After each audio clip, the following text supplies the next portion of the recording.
श्री स्वामी समर्थ. तुम्हा सर्वांचे माझ्या यूट्यूब चॅनलमध्ये अगदी मनापासून स्वागत आहे.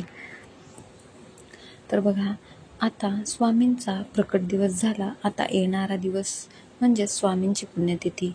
यावर्षी स्वामींची पुण्यतिथी 15 एप्रिलला आहे. 15 एप्रिल 2026 स्वामींची पुण्यतिथी येईपर्यंत जेवढे दिवस जमेल तेवढे दिवस तुम्हाला गुरुचरित्राचा हा एक अध्याय वाचायचा आहे. तुम्ही आजपासून सुरू करा, उद्यापासून सुरू करा, कारण आता 15 एप्रिलसाठी फार थोडे दिवस जे आहे ते शिल्लक राहिलेले आहे. त्यामुळे तुम्ही ज्या दिवशी हा व्हिडिओ बघाल त्याच्या दुसऱ्या दिवसापासून गुरुचरित्रातील हा एक अध्याय वाचायला सुरुवात करा. दिवस मोजू नका. जेवढे दिवस तुम्हाला मिळतील तेवढे दिवस तुम्ही हा गुरुचरित्रातील एक अध्याय नक्की वाचा. आता हा अध्याय तुम्हाला सुरू करायचा आहे. रोज कसा वाचायचा आहे तर बघा, रोज सकाळी अंघोळ झाल्यानंतर आपल्या देवघरासमोर बसायचे आहे, अगरबत्ती लावायची आहे, दिवा लावायचा आहे. जो संकल्प असेल, तुमची जी कुठली इच्छा असेल ती पूर्ण व्हावी असं तुम्हाला वाटत असेल तर तुम्ही तसा संकल्प करायचा आहे आणि वाचायला सुरुवात करायची आहे. आता जर तुम्हाला संकल्पयुक्त सेवा नसेल करायची, म्हणजेच महाराजांसाठी फक्त सेवा करायची असेल तर तुम्हाला संकल्प करायची गरज नाही. तर तुम्ही अंघोळ करून धूतवस्त्र घालून देवासमोर बसून हा गुरुचरित्रातील एक अध्याय जो आहे तो वाचन करायचा आहे. आता गुरुचरित्र जर असेल तर तुम्ही त्यातून वाचू शकता, नाही तर तुम्ही PDF मधून वाचलं तरी देखील चालेल. गुगल तुम्ही करू शकतात. आता हा अध्याय वाचायचा आहे. अध्याय वाचण्याचे आता गुरुचरित्रातील हा अध्याय वाचण्याचे कोणतेही नियम नाही.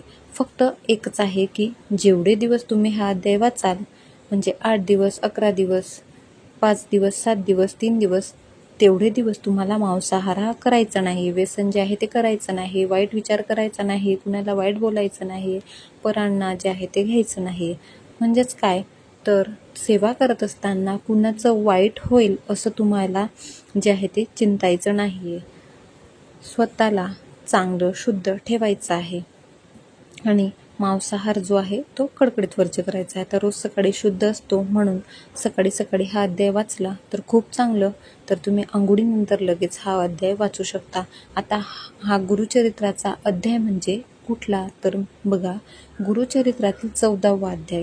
हो, गुरुचरित्राचा 14वा अध्याय तुम्हाला स्वामींची पुण्यतिथी येईपर्यंत वाचायचा आहे. आणि जर तुम्हाला संपूर्ण गुरुचरित्र करणं शक्य असेल तर तुम्ही संपूर्ण गुरुचरित्राचं 7 दिवसाचं जे पारायण आहे ते नक्की करा.